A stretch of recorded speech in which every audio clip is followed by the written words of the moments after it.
Hello and welcome back to the YouTube channel of Chiguru Farm. I am Satvik Bhatt. If you are new to the channel, please watch all our videos and subscribe to our channel.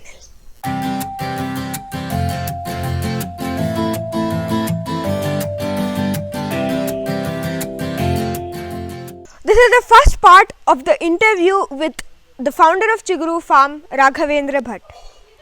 If you want to check out the part 2 video, it will be uploaded soon on our YouTube channel. There has been a spurt of first generation farmers in the past few years. These people are clueless on how to start a farm. In this video, I am going to interview Raghu or Raghavendra Bhatt, the founder of Chiguru Farm, on how to start an organic farm. We will start with a few disclaimers here. This video is not going to cover the topics of buying a farmland, economics of farming, etc. This video is with respect to organic farming only. By saying organic, we mean no use of chemicals. We will not discuss about the different types of organic farming. The crops mentioned here are representative only and may differ by the climate, location, soil, etc. Let's get started. So what is a farm according to you? Okay. A farm is a place where you grow your own food. So it may include things like all your staple food, like ragi, rice, wheat, these kind of things, and of course all kind of dals that you eat. And if you are a meat eating person, the animals related to that also you can have in the farm. Of course you can add cash crops like cashew or areca nut or any other forest trees also you can add to the farm for biodiversity. You can add livestock for farming purpose like cattle or sheep, or you can have beekeeping in the farm for more integrated farming, which helps in pollination. And of course a farmhouse is an integral part of a farm for various reasons, which we will discuss later. What are the steps involved in starting a farm? Starting a farm involves two aspects. The first one is you already have a farm. It may not be in a proper shape to be called a farm, but there is something existing already. The other type is you just have an empty land where you want to start everything fresh. Both have to be addressed differently. Let's say someone has bought an empty land. What's next? If the land was not cultivated for a long time, it's much easier to start off. But if it was cultivated even occasionally but with chemicals, it's a totally different thing to convert it into organic, and it takes much longer duration. You'll have to consider both separately to some extent. In any case, the first step is to secure your farm from intruders, both animals and human. This may require a fence or a compound.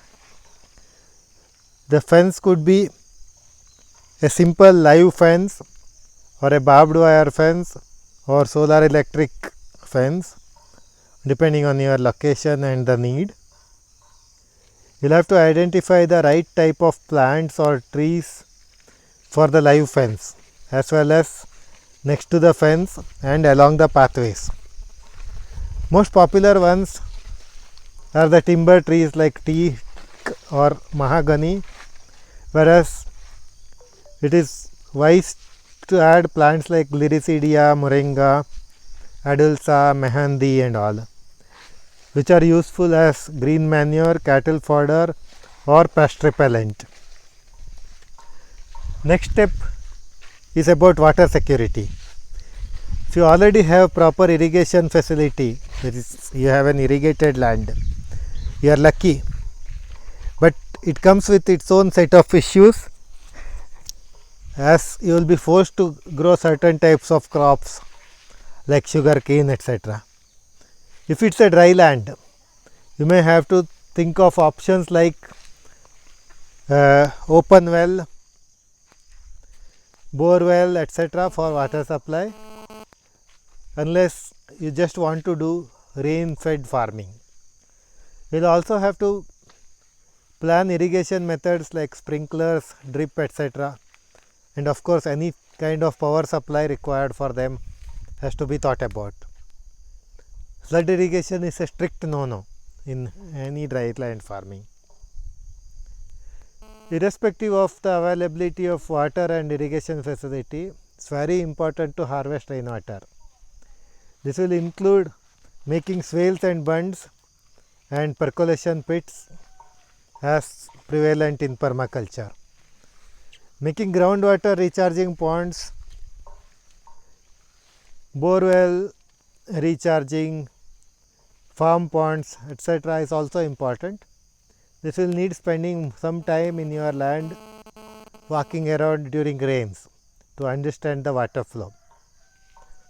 Next, you will have to prepare a layout of the farm and put them in place. This shall include the pathways with access to all parts of the farm, and also planning the trenches, drains, pipelines is very important.